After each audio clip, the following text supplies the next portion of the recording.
Audio Jungle.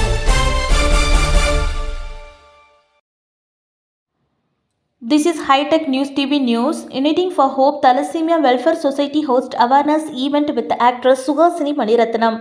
Chennai 2024, the Thalassemia Welfare Society hosted a landmark event on Thalassemia Day dedicated to enlightening the public about thalassemia, the genetic blood disorder that impacts countless lives worldwide. Esteemed actress Suhasini Maniratnam honored the event as the chief guest, reinforcing the mission to enhance awareness and prevention strategies. Thalassemia major is a genetic condition that results in reduced capacity of the body to generate adequate red blood cells, resulting in severe anemia. A carrier of thalassemia has no symptoms at all of both partners and carriers. There is a 25% likelihood of their child having thalassemia major. Children with a severe form of thalassemia need regular blood transfusions to stay alive. In India, thalassemia trait prevalence stands at 3.9% with an estimated 40 million carriers and 10,000 annual birth of thalassemia major. Awareness and simple blood tests during early pregnancy can prevent new birth of affected children in our country. Ms. Suhasini Maniratnam, acclaimed actress, expressed, "Our collective responsibility is to comprehend and tackle the hurdles encountered by those who with thalassemia. I am privileged to contribute to this pivotal event by the Thalassemia Welfare Society and urge all the partake in the vital cause." Dr. Revati Raj, pediatric hematologist at Apollo Hospital's Cancer Center, remarked, "Thalassemia represents a significant health challenge in India. It's not just a medical condition, it's called to action for comparison, awareness and solidarity. Our collective efforts can empower communities with knowledge." The occasion shed light on thalassemia impact in India, diagnostic practices, therapeutic avenues and preventive tactics. Domain experts facilitated interactive discussions to dispel prevalent myths and underscore the significance of the prompt dedication to and intervention. வணக்கம். இன்னைக்கு மே 8 உலக thalassaemia தினம். என் பேர் doctor Revathi Raj. நான் இங்கே VHS thalassemia சென்டரில் president. This is doctor Suresh, voluntary health services ஹாஸ்பிட்டலோட secretary. And எல்லாரும் நீங்கள் இன்னைக்கு வந்ததுக்கு ரொம்ப நன்றி and very very grateful. So தாலசீமியானா என்னன்னு நிறைய பேருக்கு தெரியவே தெரியாது. ஆனால் நம்ம இந்தியாவில் மட்டும் ஒரு வருஷமும் 10,000 குழந்தைகள் பிறக்கிறாங்க தாலசீமியா மேஜர். இது ஒரு ரத்த சோக நோய். அண்ட் ஏன் இதை பற்றி இவ்வளோ பேசுகிறோம்னா, ஒரு சின்ன ரத்த பரிசோதனை மூலியமா கர்ப்பமாக இருக்கும்போது இந்த மாதிரி ஒரு குழந்தை பிறக்காம இருக்கிறதுக்கு நல்ல வாய்ப்பு இருக்கு. ஸோ மோஸ்ட்லி இன்னைக்கு எல்லாரையும் இன்வைட் பண்ணி அண்ட் இது டிஸ்கஷன் பண்ணுறது ப்ரிவென்ஷனுக்காக, தாலசீமியா ஃப்ரீ இந்தியா, இதுக்காக தான் நம்ம பார்க்குறோம். இந்த வருஷம் தாலசீமியா தினத்தோடைய தீம் என்னன்னா, empowering lives embracing progress. So எல்லாருக்கும் எம்பவரிங் லைவ்ஸ்னா அந்த பேஷண்ட்ஸ்க்கு என்னென்னலாம் பண்ண முடியும் மேக்சிமமா, அண்ட் எம்பவரிங் லைவ்ஸ்னா ஒரு மதர், அவங்க ஒரு இந்த காலத்துல எல்லாரும் ஒன் சைல்டு அவ்வளோதான் இருக்கு மோஸ்ட் ஃபேமிலிஸ். அந்த ஒரு சைல்டு நார்மல் ஹெல்த்தியா பிறக்கணும், அதுக்கு என்ன பண்ணணும்? ஏன் இதை பத்தி இவ்வளோ பேசுறாங்க? ஏன் இது இவ்வளோ பெரிய பிரச்சனை? நான் தாலசீமியா கேரியரா இருந்தா எனக்கு எந்த விதமான சிம்டமும் இருக்காது, பார்க்க நார்மலா இருப்பேன். அண்ட் பிரெக்னன்சி போது கொஞ்சமா ரத்த சோகை இருக்கும்.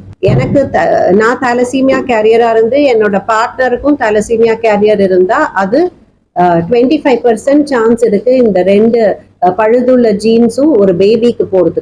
அந்த பேபிக்கு ரத்தமே உற்பத்தி ஆகாது. பிறக்கும் போது பார்க்க நார்மலா இருக்காங்க, ஆனா 3-4 மாசத்துக்கு அப்புறம் எவ்ரி மந்த் மாசம் லைஃப் லாங் பிளட் போட்டாதான் உயிர் வாழ முடியும். பிளட் போடுறதுனால உள்ள பிரச்சனைகள் இரும்பு சத்து உடம்புல செய்யறது. ஸோ இரும்பு சத்து குறைக்கிறதுக்காக லைஃப் லாங் மாத்திரை சைமல்டேனியஸா போடணும். ஸோ இது டைட் ஃபார் லைஃப். பிரச்சனைகள்லாம் கொஞ்சம் கொஞ்சமா அதிகமாகி you seeing so many young adults இங்க சொசைட்டில பாக்குறீங்க. ஸோ ஒரு சிம்பிள் பிளட் டெஸ்ட்னால இவ்வளோ பிரச்சனைகளை நம்ம தவிர்க்கலாம். That is number 1. Plus public private partnership, ரத்த டோனர், பிளட் டோனர்ஸ் இருந்தால் தான் இவங்களுடைய லைஃப்பை நம்ம காப்பாற்ற முடியும். நிறைய ஹெல்ப் இருந்தால் தான் நம்ம லைஃப் லாங் இந்த டிரான்ஸ்ஃபியூஷன் கீலேஷன் பண்ண முடியும். Plus access to care, government நான் கவர்மெண்ட் ஆர்கனைசேஷன்ஸ் ஹெல்ப் பண்ணாதான் இந்த மாதிரி பேஷண்ட்ஸ் பிளட் மாதம் போடாத கியூரேட்டிவ் ஆப்ஷனாக இருக்கிற போன் மேரோ டிரான்ஸ்பிளான்ட் மஜ்ஜ மாத்து சிகிச்சை செய்யறதுக்கும் முடியும். ஸோ கர்ப்பமாக இருக்கிற ஒரு பேஷண்ட் அவங்களும் அவங்க ஹஸ்பண்ட் 2 பேருமே தாலசீமியா கேரியர், இந்த பேபி அஃபெக்டடா இல்லையான்னு பார்த்து அதுக்கு பரிசோதனை பண்ணக்கூடிய எக்ஸ்பர்டீஸ் அவருக்கு இருக்கு. I will request doctor Suresh to say a few words. வணக்கம். இந்த neonatal diagnosis for thalassemia அப்படின்னு சொன்னாக்க யூஸ்வலாக என்ன பண்ணுவாங்க, பேரண்ட்ஸ் வந்து மதர் வந்து நிறைய வாட்டி கண்டுபிடிக்கிறது இல்லை. அந்த ஃபர்ஸ்ட் டைம் அவங்க போது மதருக்கு அனீமியா இருக்குது அப்படின்னு பார்த்தா டாக்டர் போங்க, எவ்வளோ மெடிசன் கொடுத்தாலும் அயர்ன் கொடுத்தாலும் அந்த மதருடைய அனீமியா ஸ்டேட்டஸ் இம்ப்ரூவ் ஆகிருக்கும் போது அப்போ எக்ஸ்ட்ரா டெஸ்ட் பண்ணும்போது இந்த பேபி வந்து தாலசீமியா மைனர் இருக்குன்னு கண்டுபிடிக்கிறாங்க. அப்போது இமீடியட்டாக அந்த ஃபாதருக்கும் டெஸ்ட் பண்ணுறாங்க. டெஸ்ட் பண்ண பார்த்தா அவருக்கும் இதே மாதிரி இருந்ததுனாக்க, அப்போ 2 ஃபாதர் மதர் 2 பேருக்குமே இந்த தாலசீமியா மைனர் இருந்ததுனாக்க அது பேபிக்கு வரும்போது ஒரு சான்ஸ் அந்த பேபிக்கு வரத்துக்கு 25% சான்ஸ் இருக்குது. ஆனால் அந்த பேபிக்கு வந்திருக்கா இல்லையான்னு நம்ம கண்டுபிடிக்கணும்னாக்க முன்னாடிலாம் என்ன பண்ணுவோம்னாக்க கிட்டத்தட்ட ஒரு 20 வாரம் அப்படி போகும்போது அந்த பேபி சுற்றி இருக்கிற நீர் எடுத்து 16 வாரத்துக்கு அப்புறம் நீர் எடுத்து டெஸ்ட் பண்ணி அதுலேருந்து அந்த ஜீன்ஸ் என்ன இருக்குன்னு பார்ப்போம். ஸோ ஃபஸ்ட்டு இந்த பேரண்ட்ஸுடைய ஜீன்ஸில் என்ன ப்ராப்ளம் இருக்குது. தாலசீமியாவில் வந்து நிறைய வெரைட்டிஸ் இருக்குது. அதில் எந்த வெரைட்டி இருக்குன்றது ஃபஸ்ட்டு பேரண்ட்ஸுக்கு கண்டுபிடிக்கும். ஸோ இதுதான் ப்ராப்ளம் அப்படின்னு ஒன்று. இப்போ கிட்டத்தட்ட 12 வாரத்துலேயே அந்த பேபியை சுற்றி இந்த நஞ்சு இருக்குது. அந்த நஞ்சுலேருந்து ஒரு ஊசி போட்டு கோரியான் வில்லட் சாம்பிளிங் சொல்கிறோம். அந்த ஊசி போட்டு அந்த நஞ்சு அதை எடுத்து டெஸ்ட் பண்ணோன்னா அதில் இந்த ஜீன்ஸ் டெஸ்ட் பண்ணோன்னா இந்த பேபி வந்து ஒன்று அஃபெக்ட் ஆகலை, ஒன்று நார்மலாக இருக்குது, 2வது அம்மா மாதிரியே கேரியராக இருக்குது, 3வது வந்து அஃபெக்ட் ஆகிருக்கு. இந்த 3 வித்தியாசங்களில் எது இருக்குன்றதை நம்ம கண்டுபிடிக்க முடியும். அதை கண்டுபிடிச்சா அவங்களுக்கு வந்து பேரண்ட்ஸுக்கு வந்து they can take a decision of what to do. So it's simple they're doing it. But ஏன்னா எளிதில் கண்டுபிடிக்க முடியும். அண்ட் இது வந்து அந்த இது பண்ணும்போது ஆல்மோஸ்ட் 99 to 100% ஷுவராக நம்ம சொல்லிடுவோம்.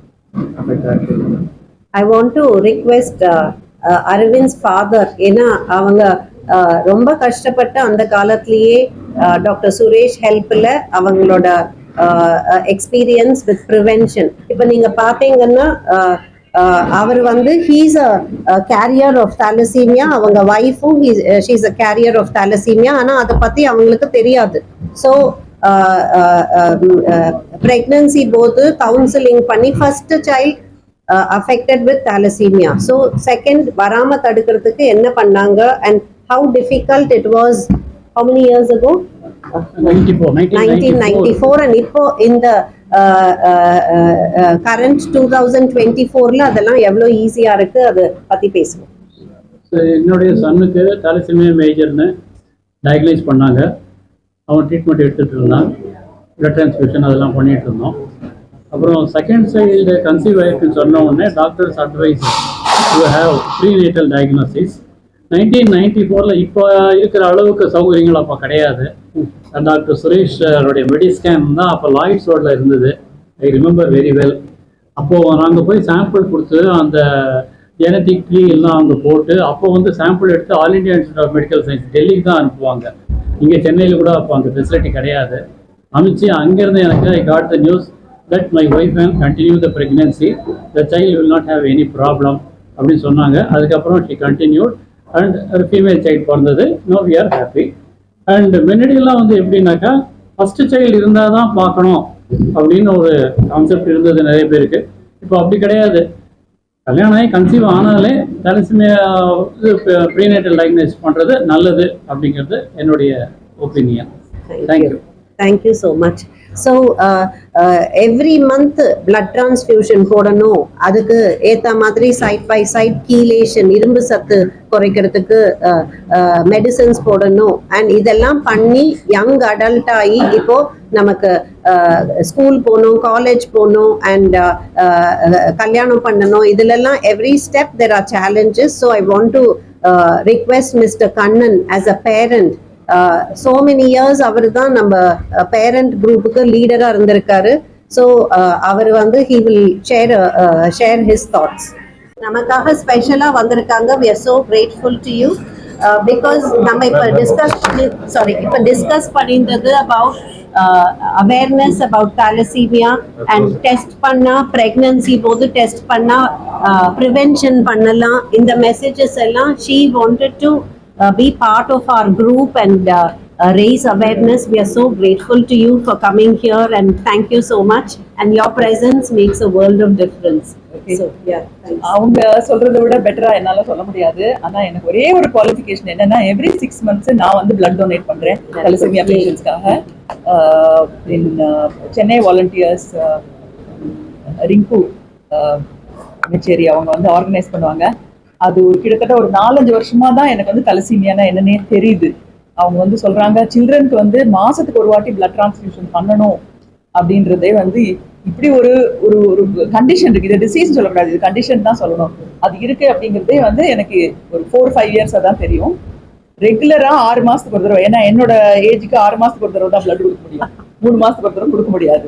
கொடுக்க முடிஞ்சா கொடுத்துருப்போம். 6 மாசத்துக்கு ஒரு தடவை அப்படியே ரிலன்ட்லெஸ்ஸா போய் பிளட் கொடுத்துட்டு வருது வழக்கம். இன்னைக்கு தலசீமியா பத்தி என்ன பேச சொன்னது வந்து ஒரு கோயின்சிடென்ஸ் அப்படின்னு தான் சொல்லணும். நம்மலாம் ட்ரெடிஷ்னல் தான். இப்போ நான்லாம் வந்து அரேஞ்ச் மேரேஜ் தான் பண்ணிக்கிட்டேன். ஆனால் எங்கள் வீட்டில் வந்து ஜாதகம் பார்க்கணும்னு நினைக்கல. பட் பார்க்கணும்னு ஒருத்தர் 2 பேர் நினச்சிருப்பாங்க. பட் இருந்தால் கூட அந்த ஜாதகம் பார்க்கறத விட, அதுவும் முக்கியம்தான், நான் இல்லைன்னு சொல்லலை, அந்த கம்யூனிட்டி பார்க்கறத விட, அந்த பொருத்தம் பார்க்கறத விட, ஹைட்டு கரெக்டாக இருக்கா, வெயிட் கரெக்டாக இருக்கா, அவங்க 2 பேருக்கு பொருத்தம் இருக்கான்னு பார்க்கறத விட பிளட் டெஸ்ட் பண்ணுறது எவ்வளோ முக்கியம் அப்படிங்கிறத நம்ம தெரிஞ்சுக்கணும். இப்போதான் மேம் சொல்லிட்டு இருந்தாங்க, மால்டீவ்ஸ்ல வந்து பிளட் டெஸ்ட் பண்ணாதான் மேரேஜ் சர்டிஃபிகேட்டே கொடுப்பாங்களாம், பாய்க்கும் கேர்ளுக்கும். ஸோ அதனால சப்போஸ் ஒரு கேர்ள் வந்து கேரியரா இருந்தா உடனே அவங்க செவ்வாய் தோஷம் பிடிச்சவங்க மாதிரி அவங்களுக்கு கல்யாணம் ஆகக்கூடாது அப்படியெல்லாம் கிடையாது. அவங்களும் they will go through life, but they'll be prepared. தலசீமியாவுக்கு ஒரு பாசிபிலிட்டி இருக்கு நான் கேரியரா இருக்கிறதுனால அப்படிங்கிறதுனால. ஸோ இது வந்து ஒரு அந்த ஸ்டிக்மா, அது மேல இருக்கிற அந்த விஷயமும் போகணும் அப்படிங்கிறது தான். டாக்டர்ஸ்லாம் இருக்கிறதுனால தான் நம்மளால வந்து ஆரோக்கியமா இருக்க முடியுது. நமக்கு தெரியாத ரொம்ப வேகமா வாழ்க்கை ஓடிட்டு இருக்கு. வெயில் இருந்தா வெயில் இருக்குன்னு கஷ்டப்படுறோம், மழை வந்ததுன்னா மழை வந்துன்னு கஷ்டப்படுறோம். ஸோ அதனால நமக்கு முக்கியமான விஷயங்கள் லைஃப்ல வாட் இஸ் இம்பார்ட்டன்ட், எதெல்லாம் வந்து நம்ம வந்து கான்சன்ட்ரேட் பண்ணுங்கிற அந்த ஃபோக்கஸே நமக்கு வந்து இல்லாம இருக்கும்போது, நமக்கு ஃபோக்கஸ்டா நமக்கு இன்ஃபர்மேஷன் கொடுக்கறது வந்து டாக்டர்ஸ் தான். அவங்க இவ்வளவு நேரம் எல்லா விஷயமும் உங்களுக்கு சொல்லியிருப்பாங்க. அதெல்லாம் கேட்டுட்டு நம்ம வந்து அவங்க சொல்றபடி நடக்கணும். முன்னாடி எப்படி நம்ம பெரியவங்க சொல்றதை கேட்டு நடந்தோமோ, டீச்சர்ஸ் சொல்றதை கேட்டு நடந்தோமோ, அதே மாதிரி நம்மளோட ஹெல்த்தை பத்தி நம்ம டாக்டர்ஸ் சொல்றதை கேட்டு நடக்கிறது வந்து ரொம்ப முக்கியம்னு நான் நினைக்கிறேன். இவ்வளவு நேரம் எனக்காக வெயிட் பண்ணியிருந்த எல்லாருக்கும் என்னோட நன்றி. சாரி, சில பொறுப்புகள் இருந்ததுனால உடனே கிளம்ப முடியல. நிச்சயமா ஜாதகம் நீங்க அவரோட கரியர்ல நம்ம ஏன் கை வைக்கணும்? இல்ல வேண்டாம், அவருக்கு ஒரு கரியர் இருக்கு, அவர் போகட்டும். இப்போ வந்து வெட்டிங்னா எத்தனை இருக்கு. இது வரைக்கும் நான் டோனரா தான் வந்திருக்கேன். இதுதான் ஃபர்ஸ்ட் டைம் தலசீமியா அவேர்னஸ்க்கு நானும் உங்களை மாதிரி நானும் இப்பதான் ஃபர்ஸ்ட் டைம் அது எப்படி ப்ரிவென்ட் பண்ணலாம், தலசீமியா இருக்கிற குழந்தைய எப்படி அந்த பேர்த்தை வந்து எப்படி ப்ரிவென்ட் பண்ணலாம் அப்படிங்கிறது இப்பதான் கொஞ்சம் கொஞ்சமா தான் டாக்டர்ஸ் கற்றுக்கணும். அதுக்கப்புறம் சப்போஸ் கேரியர்ஸ் இருந்தாங்கன்னா அவங்க வந்து எப்படி கல்யாணத்துக்கு அப்புறம் அவங்க என்ன தற்காப்பெல்லாம் எடுக்கணும் அப்படிங்கறத வந்து டாக்டர்ஸ் எல்லாம் பண்ணா ஒரு சிலமா எடுக்கலாம். டெஃபினட்டா இவ்வளவு நாள் தலசீமியானே யாருக்கும் தெரியாது. டிபினா என்னன்னு தெரியும், ஏஜ்னா கூட நமக்கு என்னன்னு தெரியும். தலசீமியா நான் தான் சொல்றேன், எனக்கே ஒரு 5 இயர்ஸ்க்கு முன்னாடி தான் தலசீமியானா என்னன்னு தெரியும். எங்க அக்கா டாக்டர் தான், அவங்கள்ட்ட நான் கேட்டதில்லை தலசீமியான்னு இருக்காமே, முக்கியமா குழந்தைங்களுக்கு பிரச்சனை, மாசத்துக்கு ஒரு தடவை வந்து பிளட் டிரான்ஸ்ஃபியூஷன் பண்ணணுமாமே நான் கேட்டதில்லை. 5 இயர்ஸ்க்கு முன்னாடி தான் நான் ஃபர்ஸ்ட் இதை பத்தியே கேள்விப்பட்டேன். அதுவும் சின்ன சின்ன குழந்தைங்க, அதுவும் பொருளாதார ரீதியில ரொம்ப கீழே இருக்கிறவங்க ஒரு மாசத்துக்கு ஒரு தடவை எப்படி பண்ணுவாங்க? ஒரு நம்ம சர்ஜரிக்கே இப்ப பிளட் கிடைக்காத நேரத்துல இவங்க மாசம் மாசம் பண்ணிட்டே இருக்கு. நமக்கு வந்து ஃபேமிலியில சர்ஜரிங்கிறது உங்களுக்கு ஒரு 10 வருஷத்துக்கு ஒரு தடவை தான் நடக்கும், இல்ல 15 வருஷத்துக்கு ஒரு தடவை யாருக்காவது ஒரு ஹார்ட் சர்ஜரி, அப்பவே A பாசிட்டிவ் வேணும், O பாசிட்டிவ் வேணும், அது இதுன்னு கேட்கும்போது மாசம் மாசம் பிளட் வேணும்னா அது எவ்வளவு பெரிய. Okay. So if I am a carrier of thalassemia, then that's not a problem. but spouse also carrier of thalassemia na 25% chance that the baby will be affected. So and the pregnancy booking போகும்போதே எல்லாரும் test பண்ணோம்னா then prevention is easier. அது அந்த ஒரு step we can request government policy வேணும். Policy கொண்டு வரணும். எல்லாரும் வந்து ஃப்ரீடம் நிறைய இருக்கு நமக்கு. வேணும்னா டெஸ்ட் பண்ணிக்குவோம், வேணாட்டா டெஸ்ட் பண்ணிக்க மாட்டோம். வேணும்னா கோவிடுக்கு இன்ஜெக்ஷன் போட்டுக்குவோம், இல்லைன்னா போடக்கூட மாட்டோம். நம்ம இதுலயே நிறைய பேர் கோவிட் இன்ஜெக்ஷன் போடாதவங்க கூட இருக்காங்க, கவர்மெண்ட் இன்சிஸ்ட் பண்ணா கூட. ஸோ ஆனா இவங்க சொல்ற மாதிரி கவர்மெண்ட் பாலிசி கொண்டு வந்தா பிரெக்னன்சி டெஸ்ட் பண்ணும்போது லைக் ஹெப்படைட்டிஸ் அதுக்கெல்லாம் டெஸ்ட் பண்ற மாதிரி தலசீமியாவுக்கும் டெஸ்ட் பண்ணா நல்லது. அதை கொண்டு வரலாம். இப்போ நம்ம பண்ணலைனாலும் 10 வருஷத்துக்குள்ள நம்ம ஆரம்பிச்சு வச்சோம்னா அடுத்தவங்க வந்து முன்னாடி எடுத்துட்டு போவாங்க அப்படின்னு ஒரு நம்பிக்கை. ஆர் இந்த மாதிரி இன்ஃபர்மேஷன் யாராவது படிச்சு அவங்க வந்து சொன்னாங்களே, இப்போ ரஜினி ஊசின்னு போலியோ எல்லாரும் போட்ட மாதிரி தேங்க்ஸ் டு சுஹாசினி எல்லாரும் இது என்ன டெஸ்ட்னு at least they can ask their doctors. And அதனால கொஞ்சம் அவேர்னஸ், இதெல்லாம் ரிப்பிள் எஃபெக்ட் தான். ஒரு கல்லை போட்டா அது ஒருத்தருக்கு ஒருத்தர் கொஞ்சம் information we can spread and make the awareness more. இப்போதைக்கு என்னோட ஒரே குவாலிஃபிகேஷன் நான் தலசீமியா பேஷண்ட்ஸ்க்கு பிளட் டொனேட் பண்ணிருக்கேங்கிறது தான். அதான் என்னோட ஃபர்ஸ்ட் ஸ்டெப். ஆமா, என்ன மாதிரி நிறைய பேர் வந்து சர்ஜரிக்கு மட்டும் இல்லாம உடல் உபாதை இருக்கிறவங்களுக்கு மட்டும் இல்லாம தலசீமியா சில்ட்ரன் அண்ட் அடல்ட்ஸ்க்கும் பிளட் டொனேட் பண்ணலாம் அப்படிங்கிறது என்னுடைய வேண்டுகோள். அவங்க பாவம் டாக்டர்ஸ், அவங்க இது மாதிரி ஆலோசனைகள் தான் உங்களை எல்லாம் கூப்பிட்டது. ஆக்சுவலா எங்களுக்கு இந்தியன் அகாடமி ஆஃப் பீடியாட்ரிக்ஸ் அந்த மாதிரி ஆர்கனைசேஷன், மெடிக்கல் ஆர்கனைசேஷன்ஸ் இருக்கு. அது மூலியமா PHO சாப்டர்னு இருக்கு, ஹெமட்டாலஜி சாப்டர், அது மூலியமாவும் we are doing government requests. So hopefully policies will be in place next few years. உங்ககிட்ட இருந்தெல்லாம் ஆலோசனை எடுத்து ஸ்டெப் 1, ஸ்டெப் 2, ஸ்டெப் 3 அப்படின்னு போயிட்டே இருக்கலாம், நிறைய பண்ணலாம். இப்போ சோஷியல் மீடியா வந்துடுச்சு, அவேர்னஸ் ரொம்ப ஈஸியாக பண்ணிடலாம். ஒரு பெரிய ஸ்க்ரீன் எல்லாம் தேவையில்லையா, அவங்க போன்லயே வர மாதிரி